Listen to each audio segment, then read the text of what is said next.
महाराजा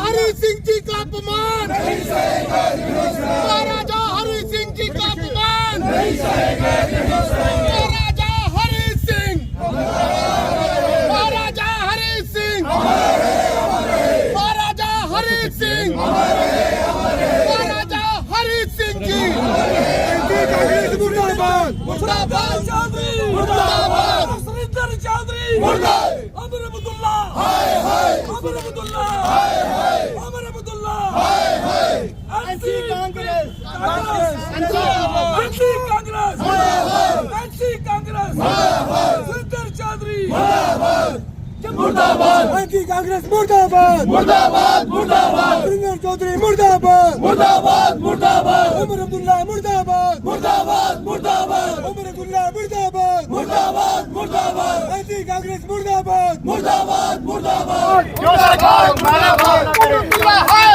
हरि सिंह बहादुर अमर है, अमर है महाराजा हरि सिंह बहादुर अमर है, अमर है महाराजा हरि सिंह जी का अपमान नहीं सहेगा हिंदुस्तान, महाराजा हरि सिंह जी का अपमान नहीं सहेगा हिंदुस्तान। कांग्रेस गवर्नमेंट हाय हाय हाय हाय हाय हाय एनसी कांग्रेस हाय हाय हाय हाय हाय एनसी कांग्रेस हाय हाय हाय हाय हाय। महाराजा हरि सिंह पे जो कटाक्ष लफ्ज बोले हैं वो अपने लफ्ज वापस लें और माफी मांगे। मैं तो कहता हूं इन पे एफआईआर लगानी चाहिए। सुरेंद्र चौधरी जी, आप अमर अब्दुल्ला की गोद में बैठे हुए, कभी किसी पार्टी में कभी किसी पार्टी में, हमें पूरा यकीन है आप पर अंदर से आपकी भावना कैसी है। आप जम्मू के हित की बात नहीं कर रहे हैं, आप सेल्फ इंटरेस्ट वाले हैं और आप अमर अब्दुल्ला की बातों पे चल रहे हैं। ये कितने दिन चलेगा? एमएलए एमपी सब कुछ ये खत्म हो जाएगा, चलते रहेंगे, बनते रहेंगे, लेकिन जो आपके शब्द हैं ये जुगों जुगों तक ये जनता याद रखेगी और आपको कभी माफ नहीं करेगी।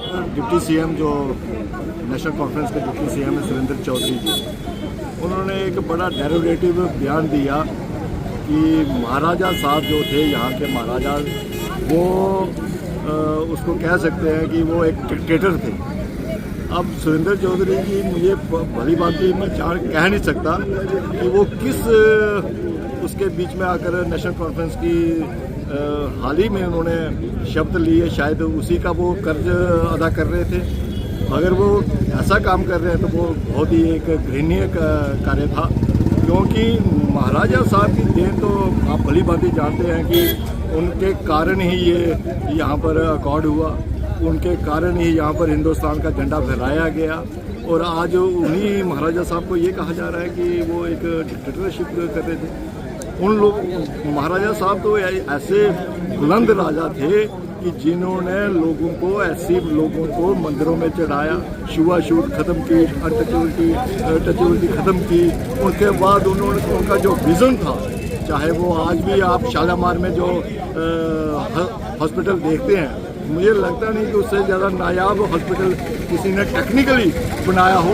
तो उनका जो सोच, उनकी शिक्षा के ऊपर, हॉस्पिटल, स्वास्थ्य सेवाएं की तरफ जो भी चीज़ें दी गई हैं महाराजा साहब ने इस रियासत को खड़ा करने में उनका बहुत बड़ा योगदान था। और आज उन लोगों को ये कहा जा रहा है कि वो डिक्टेटरशिप कर रहे थे। बात यह है कि ये आज पुतला जो है, हम सारी जो देशभक्त लोग हैं यहाँ के, जम्मू कश्मीर के या पूरे भारतवर्ष के, वो सारे के सारे दुखी हैं।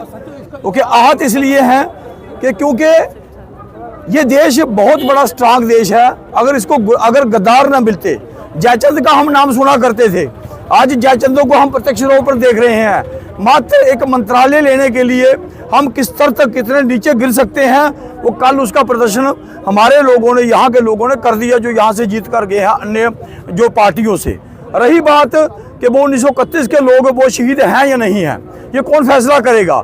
बात यह है कि उनके कारनामे क्या था। महाराजा साहब ने तो कोई उनका कुछ बिगाड़ा नहीं था, वो तो कोई सेकुलर आदमी थे। जो उन्होंने रिफॉर्म किए वो सब लोगों को पता है। लेकिन 1931 में लगभग 20,000 लोगों की भीड़ है, जो कश्मीरी हिंदू लोग थे, उनके घरों में घुसते हैं। अमीरा कदल, हब्बा कदल, ये लोग रैनाबाड़ी इस क्षेत्र में घुसे और लगभग 400 दुकानों को जलाया गया।